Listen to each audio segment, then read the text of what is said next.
Hallo und willkommen in meiner Schmiede. Heute geht es wieder ins Baltikum und zurück zu den Preußenreisen. Im letzten Video dieser Reihe geht es um die Erinnerung an die Preußenfahrten. Nach dem Ende der eigentlichen Reise gab es in Königsberg noch einiges zu tun, damit die Anwesenheit in Preußen nicht in Vergessenheit geriet. Gleichzeitig hinterließ man so auch einen sichtbaren Beweis für die vollendete Reise, der das eigene und das Ansehen der Familie steigerte. War die Reise nach Litauen beendet, kehrten die Gäste des Deutschen Ordens nach Königsberg zurück, wo sie aber meist nur noch wenige Tage verbrachten, bevor sie in ihre Heimat zurückkehrten. Bevor man aber Königsberg verlassen konnte, waren noch verschiedene Geschäfte zu erledigen. Entlohnung in Dienst genommener Edelleute und Söldner, Bezahlung der Mieten und Spielschulden und auch Danksagung an die Ordensleitung.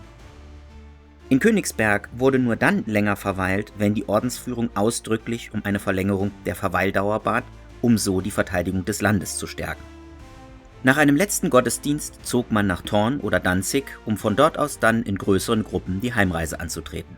Das Besondere an den letzten Tagen in Königsberg war, dass die Preußenfahrer hier Arbeiten in Auftrag gaben, die an ihren Aufenthalt in Preußen erinnern sollten. In den Reiserechnungen der Adligen werden Wappentafeln und Wappenfenster erwähnt, von denen aber leider nichts erhalten geblieben ist. Den üblichen Gepflogenheiten entsprechend hängten die Herolde der Preußenfahrer deren Wappen sichtbar in oder an der Herberge auf, die damit für diesen Zeitraum zur Residenz des Adligen erklärt wurde. Von anderer Art waren die Wappentafeln, welche die Erinnerung an die früheren Preußenfahrer wachhalten sollten. Paravicini führt hierzu die Reiserechnung des Johann von Blois an. Item gegeben Meister Mattis auf Befehl des Herrn von Herla ein Glasfenster machen zu lassen an seiner Kammer. Allgemein Reichsarchiv Gravenhage, Archiv van de Graven van Blois, zitiert nach Werner Paravicini die Preußenreisen des europäischen Adels. Dieses Glasfenster sollte die Wappen Johanns von Blois und 3 in seinen Diensten stehender Adlige enthalten.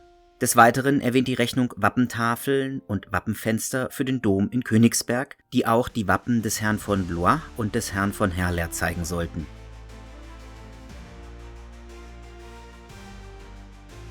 Die Reiserechnung Johanns von Blois aus dem Jahre 1369 geht sogar noch genauer auf die Anfertigung der Wappentafeln ein.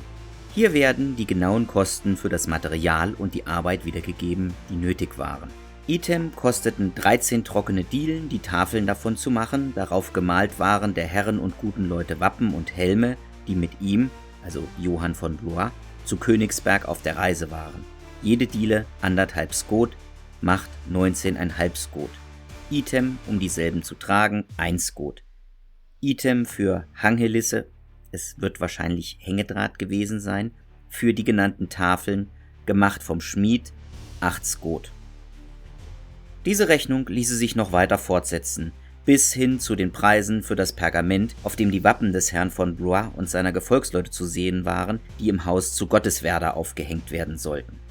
Während der Sommerreise desselben Jahres errichteten die Ordensritter und die Preußenfahrer das Haus zu Gotteswerda, das aber bereits im Herbst wieder an die Litauer zurückfiel. Im Winter zog das Ordensheer erneut nach Gotteswerda und eroberte das Haus zurück, so Johann von Posilge. Möglicherweise wurden die Wappenschilde des Herrn von Blois und seiner Begleiter in Gotteswerda aufgehängt, weil sie am Bau und der Wiedereroberung der Befestigung teilnahmen. Gestützt wird dies durch eine Tabelle von Werner Paravicini, die die Preußenfahrer französischer Herkunft aufzählt. Hier wird für den Aufenthalt des Grafen von Blois sowohl der Sommer als auch der Winter angegeben. So Werner Paravicini die Preußenreisen des europäischen Adels. Kommen wir aber zurück zur Rechnungsaufzählung. Die Gesamtsumme, die aufgewendet wurde, belief sich auf 63 Skot und eine preußische Mark.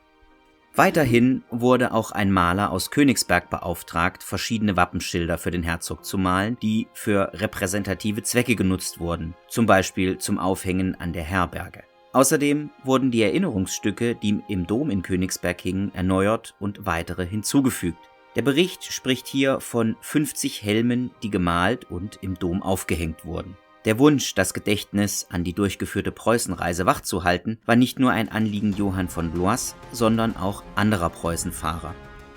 So berichtet die Reiserechnung des Grafen von Ostrevent, davon, dass auch er im Dom zu Königsberg Wappentafeln aufhängen ließ und seine Herolde zurückließ, damit diese die korrekte Ausführung der Arbeiten überwachten. Die Wände des Königsberger Doms müssen dicht an dicht mit solchen Wappentafeln behangen gewesen sein, so wie heute noch in manchen Kapellen englischer Orden und Universitäten in Windsor, Westminster, Oxford und Cambridge oder auch in den Auditorien zu Padua und Bologna. Die Erinnerung an die Preußenfahrten sollte also nicht nur im Gedächtnis der Adelsgeschlechter wachgehalten werden, sondern auch direkt vor Ort in Königsberg oder an den Orten, die bereist wurden, wie das Beispiel Johanns von Blois zeigt. Gerade die Erinnerung in Königsberg scheint aber besonders wichtig gewesen zu sein, vor allem wenn der Dom, wie Paravicini schreibt, mit Wappentafeln übersät war. Man demonstrierte damit nicht nur die Zugehörigkeit zu einer ganz besonderen Klasse der Gesellschaft, sondern man grenzte sich so auch noch einmal innerhalb dieser Klasse voneinander ab, weil die Reise nach Preußen eben nicht jedem Adligen möglich war, wie bereits gesagt. Bedenkt man auch, dass Preußen so etwas wie der Treffpunkt des europäischen Adels war, verwundert es nicht, dass viel Geld ausgegeben wurde, um sich einen Platz zwischen den bereits im Königsberger Dom verewigten Adelsgeschlechtern zu sichern. Gleichzeitig war der Wappenschild in Königsberg sicher auch ein Mittel, den eigenen Ruhm und den der Familie zu vergrößern. Man stellte damit nicht nur adeliges Selbstbewusstsein und Stolz auf den erfolgreichen Kriegszug dar, sondern der Schild war auch ein Zeichen für ritterliches Lebensgefühl und Bewusstsein. Allerdings muss auch erwähnt werden, dass nicht nur im Königsberger Dom solche Wappenschilder an den Wänden hingen, sondern auch in Santiago de Compostela und in St. Markus in Venedig. Die Wappen von Preußenfahrern finden sich auch im Großmeisterschloss des Johanniterordens auf Rhodos und im Katharinenkloster auf dem Sinai, wo noch heute die Namen von Jean de Verchamp und Gilbert de Lannoy zu finden sind, die beide auch in Preußen waren.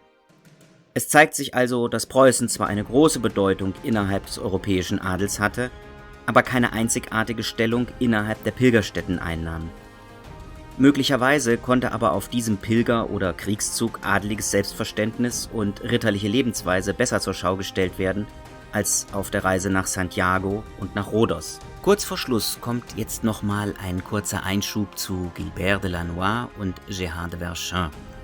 Diese beiden waren für ihre Zeit bekannte Ritter und damit auch genau die Art Menschen, die auf die Reise nach Preußen gingen.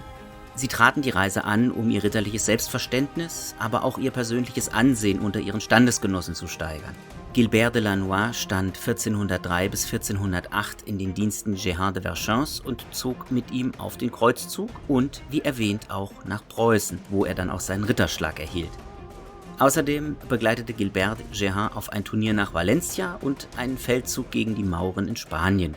Diese Reisen steigerten nicht nur das Ansehen der beiden Ritter, ihr Besuch in Preußen stellte auch eine Steigerung des Ansehens des Ordens und der Preußenfahrten dar.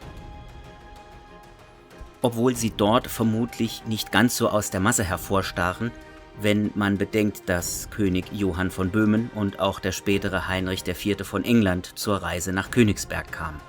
Und mit dem Ende dieses Videos endet diesmal auch die Reihe über den Deutschen Orden. Die Saga-Armee ist soweit fertig, es fehlen jetzt noch ein paar kleinere Modelle hier und da. Die werden aber irgendwann im Laufe der Zeit fertig werden, die stelle ich euch dann auf der Werkbank vor. Wie immer hoffe ich, dass euch das Video gefallen hat und wenn es das getan hat, dann lasst mir einen Like oder Kommentar da, abonniert den Kanal, teilt das Video und läutet die Glocke. Eben alles, was ihr so von YouTube kennt und bis bald in meiner Schmiede.